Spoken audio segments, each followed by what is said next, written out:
जय हिंद मेरे प्यारे दोस्तों। हम आपके दोस्त आशीर्वाद आपके लिए इंफिट्यून एकेडमी की तरफ से है हिस्ट्री की श्रृंखला लाई जा रही है, जिसमें हम भारत का इतिहास देख रहे हैं, आधुनिक भारत का इतिहास एक स्पेक्ट्रम के कुछ तथ्यों को देखते चल रहे हैं, जिसमें यह हमारी तीसरी कड़ी है, जिसमें आज हमने उन गवर्नर जनरल को उठाया है जिनके शासनकाल में बहुत सारे परिवर्तन देखने को मिले भारत के अनेक क्षेत्रों में। आज हम उसी पे चर्चा करते हैं, लेकिन उससे पहले यह चैनल दोस्तों को शेयर करें, लाइक करें, सब्सक्राइब करें। चलिए आगे बढ़ते हैं, देखते हैं वॉरेन हेस्टिंग से स्टार्ट करते हैं। और आज हमारा इसमें केवल लॉर्ड डलहौजी तक होगा, यानी 1856 तक आज हम देखेंगे। उसके बाद अगले क्लास में और बाकी जो गवर्नर जनरल बचे हुए हैं उनका हम अध्ययन करेंगे। देखिएगा, वॉरेन हेस्टिंग 1773 टू 1785 इनके काल में क्या क्या परिवर्तन हुए उसको हम अध्ययन कर रहे हैं, जिसमें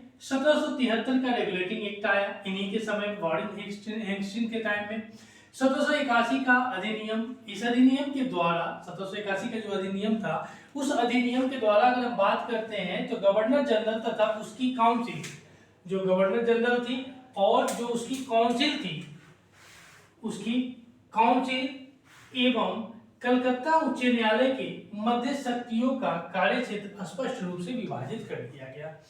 उसके बाद इनके समय में ही 1784 का ब्रिटिश इंडिया एक्ट इन्हीं के समय आया। 1774 का रोहिल्ला युद्ध हुआ इन्हीं के समय। उसके बाद 1785 से 82 या प्रथम मराठा युद्ध और तथा 1782 में सालाबाई की संधि होती है। आगे देखिएगा, 1780 से 84 के बीच द्वितीय मैसूर युद्ध आपको देखने को मिलता है। और उसके बाद इन्हीं के समय में बनारस के राजा जैत सिंह के साथ विवादास्पद संबंध रहे इनके, और नंद कुमार को फांसी दी गई और अवध की बेगमों से जाति, जो अवध में बेगम थे उनसे जाति की गई। और इनके कारण हेस्टिंग जो था, गवर्नर जनरल जो हेस्टिंग था, इसी समय इंग्लैंड वापस लौटने पर और महाभियोग चलाया गया। और आगे देखते हैं, 1784 में एशियाटिक सोसाइटी की ऑफ बंगाल की नींव पड़ी, यानी स्थापना हुई और बंगाल के द्वेष शासन की समाप्ति होती है। और आगे देखते हैं, कलकत्ता में सदर दीवानी और एक सदर निजामत अदालत की स्थापना होती है और कलकत्ता को बंगाल की राजधानी घोषित की जाती है। यह आपको सारे देखने को मिलते हैं वॉरेन हेस्टिंग 1773 टू 1785 के अंतर्गत। अब देखते हैं लॉर्ड कॉर्नवालिस की अगर बात करते हैं तो 1786 टू 1793 और तृतीय मैसूर युद्ध इसी के समय में हुआ 1790 से 92 के बीच। और तथा श्रीरंगपट्टनम की संधि 1792 में इसी के समय हुआ। कॉर्नवालिस कोड का निर्माण हुआ और 1793 जिसमें अनेक न्यायिक सुधार का उल्लेख था और सामान्य प्रशासन का राजस्व प्रशासन में पृथककरण कर दिया गया, यानी जो जनरल गवर्नेंस था, इसको आप देखते हैं कि जो रेवेन्यू ऑफिसर में इसी के समय में इसको अलग कर दिया जाता है, सेपरेट, दोनों को अलग अलग सेपरेट कर दिया जाता है। उसके बाद बंगाल का अस्थायी बंदोबस्त 1793, उसके बाद परमानेंट सेटलमेंट इसी को बोलते हैं, और प्रशासन का यूरोपीकरण तथा सिविल सेवाएं प्रारंभ की गई इसी के समय में, लॉर्ड कॉर्नवालिस के समय में ही। और कंपनी के कर्मचारियों के निजी व्यापार पर रोक लगा दी गई। उसके बाद 1805 में गाजीपुर में इसकी मृत्यु हो जाती है। आगे बढ़ते हैं, सर जॉन सोल यानी 1793 टू 1798 अगर बात करते हैं तो इसके काल में 1793 का चार्टर अधिनियम लाया गया। निजाम एवं मराठों के बीच खड़ता की लड़ाई 1795 में हुई। अवध के उत्तराधिकारी विवाद में हस्तक्षेप किए इन्होंने, और फिर इलाहाबाद का कंपनी के साम्राज्य में विलय कर दिया गया। उसके बाद लॉर्ड वेल्लेस्ली की अगर बात करते हैं 1798 टू 1805, सहायक संधि की नीति प्रारंभ की 1798 और सबसे पहले यह संधि हैदराबाद के निजाम से शुरू की गई, यानी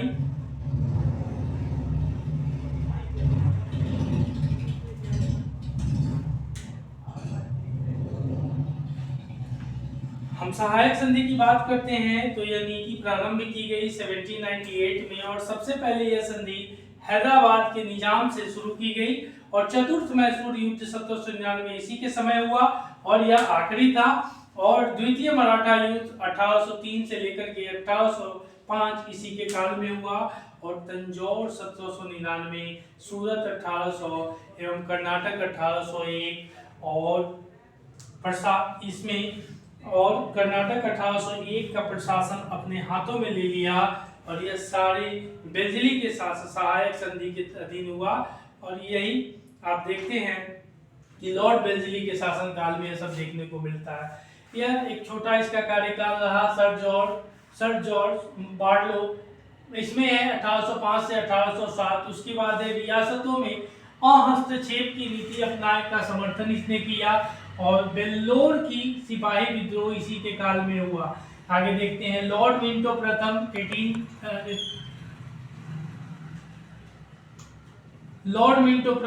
1807 से 13 और रंजीत सिंह के साथ अमृतसर की संधि 1809 में होती है और लॉर्ड हेस्टिंग अब आते हैं 1813 से 23 में और अंग्रेज नेपाल युद्ध हुआ और 1814 to 16 तथा सगौली की संधि 1816 और तृतीय मराठा युद्ध 1817 से 19 तथा मराठा परिसंघ का कंपनी के साम्राज्यों में विलय, मुंबई प्रेसिडेंसी की स्थापना 1818 में होती है। इंपॉर्टेंट पॉइंट है।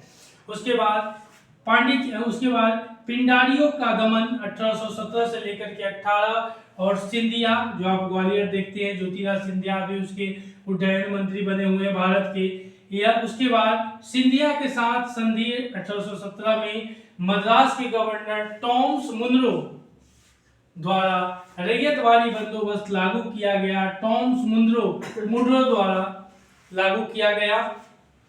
1820 में लॉर्ड एमस्टर 1823 to 28 प्रथम बर्मा युद्ध इसी के समय हुआ और भरतपुर का अधिग्रहण 1826 में इसी के समय हुआ।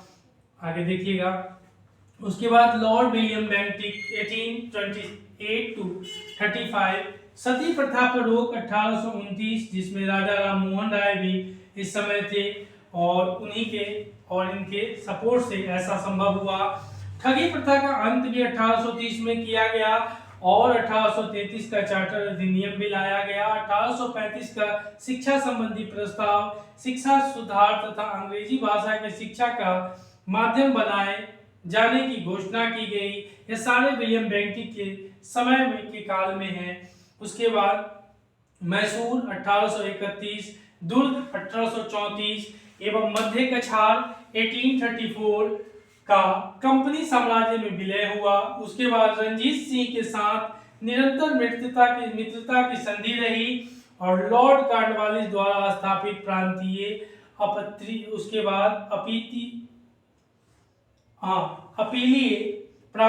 अपीलीय एवं भ्रमणकारी न्यायालयों की समाप्ति और राजस्व आयुक्तों की नियुक्ति की गई।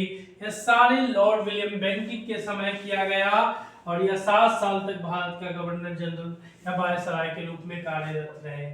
लॉर्ड मैटकॉफ 1835 to 36 में 2 साल की बात है। 1835 में प्रेस एक्ट पारित हुआ और जिसके द्वारा समाचार पत्रों पर लगाई गई पाबंदियां हटा ली गई।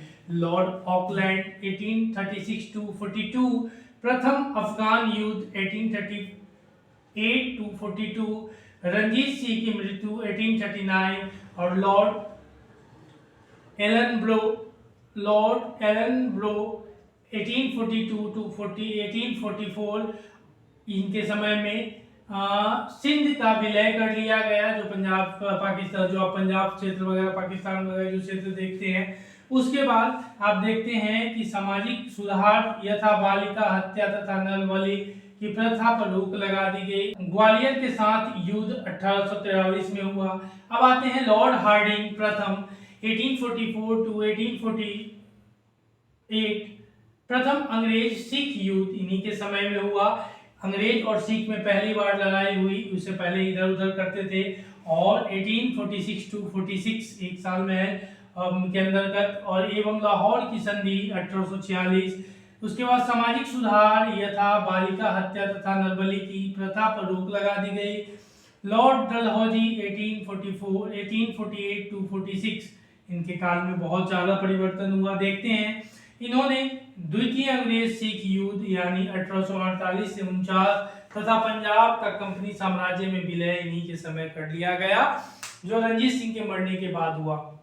निचले बर्मा या पेगू का अधिग्रहण 1852 में किया गया, और व्यापक के सिद्धांत का शुभारंभ के अंतर्गत सतारा 1848, जयपुर एवं संबलपुर 1849 1849, उदयपुर 1852 और झांसी 1853, नागपुर 1854 तथा अवध 1856 का कंपनी साम्राज्य में विलय कर लिया गया। और वुड का शिक्षा संबंधी डिस्पैच, वुड डिस्पैच भी जिसको कहा जाता है, 1854 में, तथा स्थानीय भाषा में स्कूलों तथा सरकारी कॉलेजों की स्थापना की गई।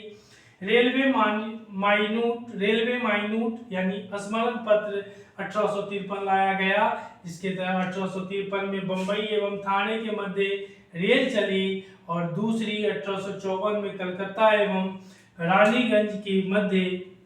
उसके बाद टेलीग्राफ एवं डाक सुधार, 40,000 मील लंबी टेलीग्राफ लाइन द्वारा कलकत्ता, बंबई, मद्रास एवं पेशावर को आपस में जोड़ा गया, तथा दो पैसे शुल्क का राष्ट्रीय डाक सेवा प्रारंभ की गई। और उसके बाद गंगा नहर को खोल दिया गया 1854 में, और प्रत्येक प्रांत में लोक निर्माण विभाग कल्याण के लिए स्थापना की गई, और विधवा पुनर्विवाह अधिनियम 1856 में लाया गया। पेशवा के पेंशन की समाप्ति कर दी गई। चलिए हम दूसरी कक्षा में मिलते हैं। सेशन को ज़्यादा से ज़्यादा शेयर करें, लाइक करें, सब्सक्राइब करें। जय हिंद, जय भारत।